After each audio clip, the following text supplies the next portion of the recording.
My brother's wife smirked across the dinner table and said, "Zelda, when we move into your duplex, I want the master bedroom renovated. It's only fair since we'll be living there long term." Everyone laughed like it was already decided. My parents nodded as if my hard work, my mortgage, my blood and sweat, meant nothing. In their eyes, I was just the unmarried daughter who'd never say no. The extra they could use whenever they wanted. I clenched my fork so hard it nearly bent. My dad leaned back in his chair, proud of his plan. "Your brother has a family, Zelda. You don't. He needs stability. And you? Well, you'll figure it out." My mom even chimed in. "Be grateful you can help your brother. It's not like you're doing much with the place anyway."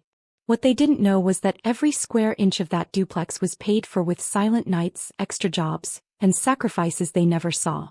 They thought I was weak, the one who'd never stand up. But while they mocked me, I had been building something bigger. Something that would flip their entire plan upside down. And just when they thought they'd already moved in, I slid an envelope across the table. My brother reached for it, smirking like he'd already won. But when he opened it, his face drained of color. What do you mean? This isn't ours anymore." The whole table went silent. My mother's fork clattered against her plate. "What do you mean it's not yours anymore? Zelda, explain this nonsense right now." I leaned back, my heart racing but my voice calm. "That duplex? It doesn't belong to me anymore. It belongs to my company, and my company doesn't do free rentals." My brother's wife snatched the paper from his trembling hands and scanned the lines. Her lips moved as she read aloud. "Signed over under property trust controlled by," she froze. Her eyes widened. "Controlled by Zelda Holdings." My dad scoffed. "Don't make me laugh. You don't have the brains or money to run anything with holdings in the name." I let the silence drag, watching them squirm. "Dad, remember when you told me to stop wasting my time with those online jobs? Well, those clients you mocked me for built my business. And now that business owns not just the duplex, but 3 more properties across town." My mom shook her head like she was trying to wake from a nightmare. "This has to be a joke. You buying property? Running a business? No, you've always been the weak one." I smiled, sharp as glass. "That's what you wanted me to believe. But while you were too busy worshipping Mason, I was busy creating something you couldn't even imagine." The tension grew thicker with every second. My brother slammed the table. "You can't just throw us out. We already told the kids this was going to be their new home." I leaned forward, locking eyes with him. "Then maybe you should have asked me before planning your future with my walls and my roof. Because I'm not the little sister you can step on anymore." And just as the room erupted into shouts, I pulled out a second envelope, one that made their voices die instantly. The moment I placed that thick, sealed envelope on the table, the air shifted. Their anger turned to nervous silence, like they knew whatever was inside could crush the last bit of control they thought they had. Mason stared at it as if it was ticking. His jaw tightened. His wife bit her nails. "Go ahead," I said softly, fire in my eyes. "Open it.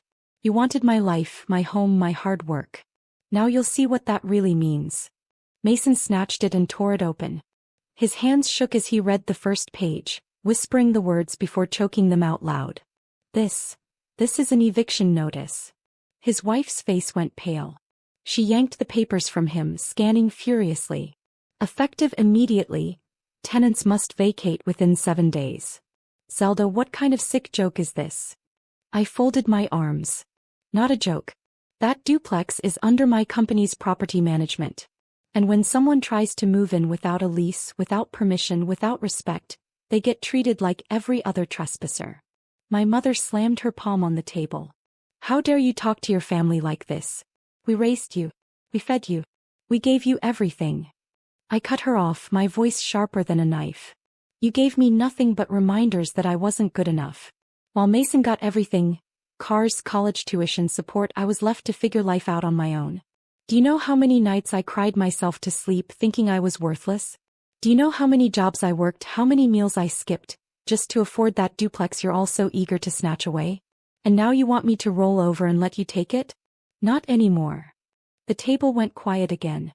My father leaned back, narrowing his eyes. "So what? You think you're better than us now? Just because you scammed your way into some online business?" I laughed bitterly. "Scam, Dad? I built a real company. I've got contracts, employees, investors. While you were busy mocking me, I was signing deals that could buy this entire neighborhood if I wanted. My brother's wife shook her head, trembling. This can't be real. You can't have this much power. You've always been the pathetic one. I leaned forward, lowering my voice so every word hit like thunder. The pathetic one just put an eviction notice in your hands. The pathetic one could turn off the lights in that duplex with a single phone call. The pathetic one owns more square footage in this city than you've ever stepped in. So maybe it's time you stop underestimating me. Mason's face turned red, veins bulging as he slammed the papers back on the table.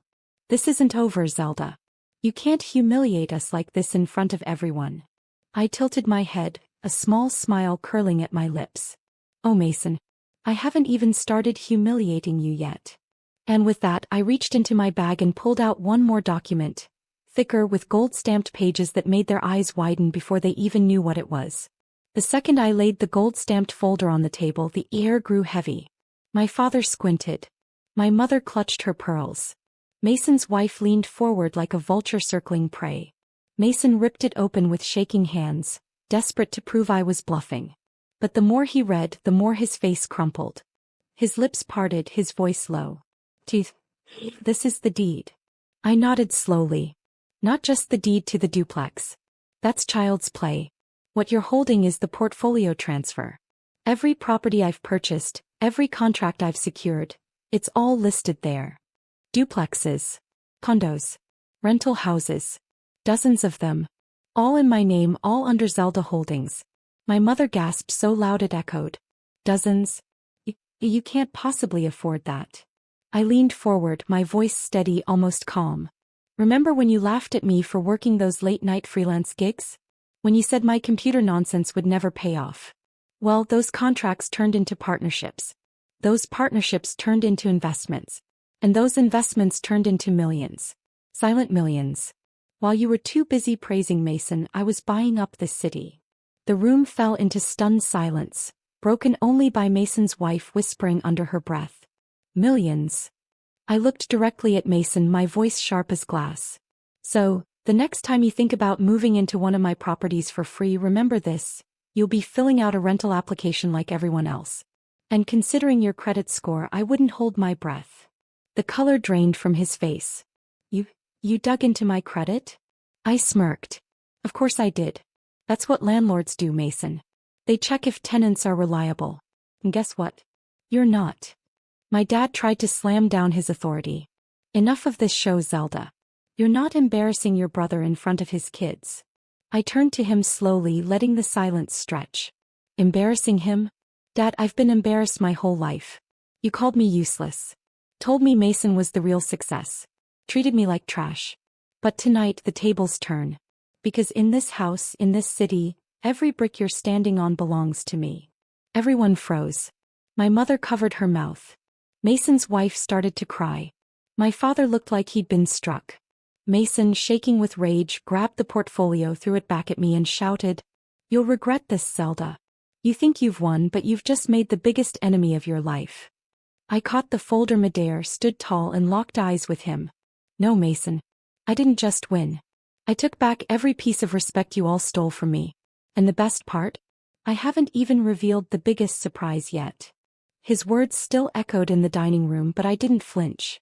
I stood taller, clutching the folder like a sword. My voice cut through the thick silence. You think I've played my last card? Oh, Mason. This, I tapped the folder gently, was just the warm-up. All eyes followed as I reached back into my bag and pulled out one last envelope. Sealed with a golden strip. My father scoffed. Another one of your dramatic tricks? Enough already, Zelda. We've humored your little game long enough. But the tremor in his voice betrayed him. I laid the envelope flat on the table, slid it toward the center and leaned in. Open it. If you dare. This time my mother snatched it up with shaking hands and ripped it open. Her eyes darted across the page, and within seconds the color drained from her face. She dropped the document like it had burned her. Mason's wife grabbed it next, her voice trembling. This is Zelda Holdings acquired Dad's company. The room froze. My father jumped up, red-faced. Impossible. That company's been in our family for generations. I locked eyes with him, calm but cutting. Correction, it was. Until you defaulted on that loan. The shares were sold and I bought them. Piece by piece. While you laughed at me, I became the owner. Gasps filled the room. My mother whispered. This can't be real. Mason slammed the table. You ruined us. I leaned close, my voice low but sharp as steel. No, Mason. You ruined yourselves. I just stopped letting you ruin me. I gathered the contracts, stood tall and smiled coldly. You thought I was weak. But tonight you learned the cost of underestimating me. Enjoy your dinner. It's the last meal you'll ever eat at a table that doesn't belong to me. And with that I walked away. No longer the forgotten daughter. No longer the underdog. I was Zelda. The woman who rose in silence and came back to own everything they tried to steal. The world that once laughed at me was now mine to control. And for the first time in my life I was free.